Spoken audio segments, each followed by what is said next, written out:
Siz ham depressiyaga tushdingizmi? Bu video albatta siz uchun. Bu videoni oxirigacha ko'ring. Oxirigacha ko'rmasangiz depressiyadan qutula olmaysiz.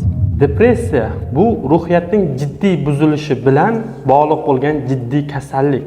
Buni olimlarimiz, shifokorlarimiz aslan 3 guruhga ajratadi.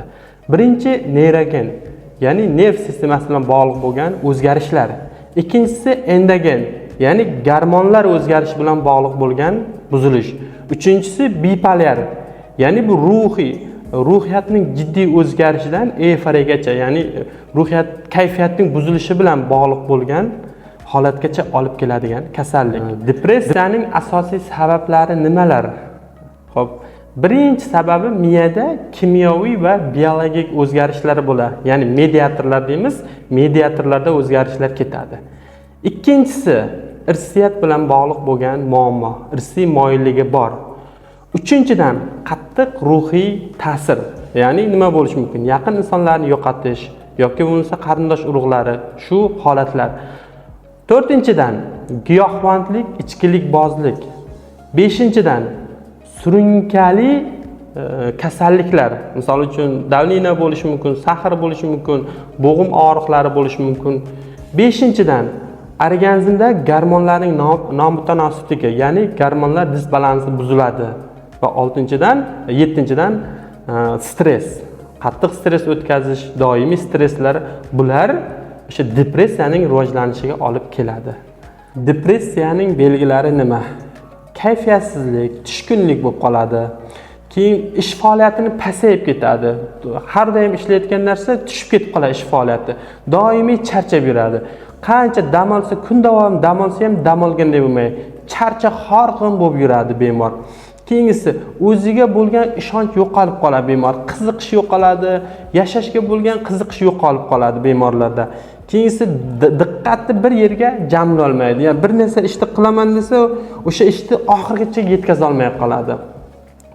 Bemor uyqusiz bo'lib qoladi. Kechasi bilan uxlamay kun davomida ba'zan juda ham ko'p uxlaydi. Soatlab uxlaydi, shunda ham uyquga qolmaslik bo'ladi. Keyin ishtaha yo'qolib qoladi. Ba'zi yo'lda umuman ovqat yemaydi. Ishtaha yo'q, nol bo'ladi. Yoki bo'lsa ishtahasi ochilib ketadi. Shu qadar ko'p ovqat yeydi, o'zini to'xtata olmay qoladi. Ko'rsangiz semirib ketib qoladi. Juda ham semiz bo'lib ketishi, ba'zan ozg'in bo'lib qoladi. Hech qanday kasallik aniqlanmay nimaga hamma tomoni yaxshi bo'lsa ham bemor depressiyaga tushishi, ozg'in bo'lib ketishi mumkin. Jinsiy xohish yo'q bo'lib qoladi. Umuman qiziqish pasayib ketadi. Mana shu asosiy belgilardan bittasi depressiyaning. Bundan tashqari ham qo'shimcha belgilari bor. Bu asosiy eng ko'p kuzatiladigan belgilardan. Depressiyani qanday diagnostika qilamiz, qanday aniqlab olamiz? Birinchi o'rinda anamnez, ikkinchi o'rinda psixoterapevtik testlar bor. O'zi psixologik testlar bor, uni o'tkaziladi. Uchinchi o'rinda depressiyaga tushgan beri EEG, ya'ni elektroensefalografiya deymiz. Undagi to'lqinlarni ko'ramiz. Delta, teta to'lqinlar qanday? Xo'p, undan keyin gormonal o'zgarish bor yo'qligi, qon analizi, siydik analizi va gormonlarga tekshirilish.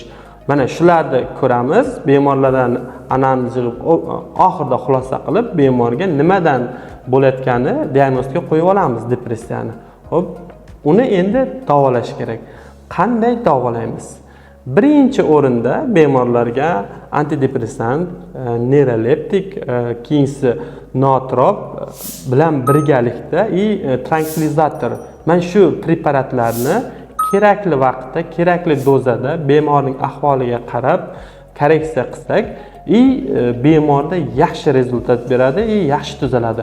Bunga qo'shimcha dori preparatlari bilan birga bizda hozirgi kunda depressiyada igla refleksiya terapiya bilan ham bemorlarni davolaymiz. Psixoterapiya, igla refleksiya terapiya va farmakoterapiya, ya'ni dorilar bilan qo'shimcha o'sha kerakli dozalarni bitta ikkita dorilar buyurib qo'yamiz. Bemorlarda depressiyadan yaxshi chiqadi. Oxirigacha aytganda qilsa, bemorlarimiz dorilarimizni vaqtida qabul qilsa, bemorlar depressiyadan chiqib ketadi. Xo'p, xavf guruhlari qanday? Kimlar depressiyaga tushishi mumkin? Birinchi o'rinda oilasida yoki irsiy moyilligi bor insonlar, ikkinchi o'rinda qattiq ruhiy tushkunlikka tushgan bemorlar, misol uchun tez depressiyaga, tez tushkunlikka tushib qoladigan, stressga tushib qoladigan bemorlar bular xavf guruhlari. Necha yoshlarda bo'lishi mumkin? Bular qaysi yoshlar? Misol uchun o'smir yoshida bo'lishi mumkin, homiladorlar bo'lishi mumkin yoki menopauza, klimaks deydi. Klimaks davridagi ayollarda depressiyaga tushish ehtimolligi yuqori bo'ladi. Buning oldini olish uchun nima qilishimiz kerak? Mana oldini olish uchun birinchi o'rinda mana shu stress, depressiya yuqorida aytib o'tdik. Stress dedik, stressga tushishini oldini olish kerak. Har xil stressli holatdan uzoqroq turish kerak. Bemorlar dam olishni to'g'ri yo'lga qo'yish kerak. Tog'li zonada, dam olish maskanlarida mana shunday holatdagi bemorlar shu dam olishni to'g'ri yo'lga qo'yishimiz kerak. Yana bitta narsani aytib o'tishimiz kerak. Depressiyaga o'sha tushmaslik uchun undan oldin belgilar bo'ladi. Stress bo'lib yuradi, uydagi muammolar bo'ladi.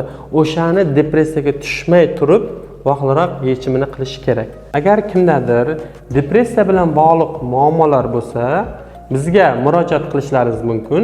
Buni Yevropa standarti bo'yicha va yangi o'zimiz ishlab chiqqan metod bo'yicha davolaymiz. Rahmat, sog' bo'ling.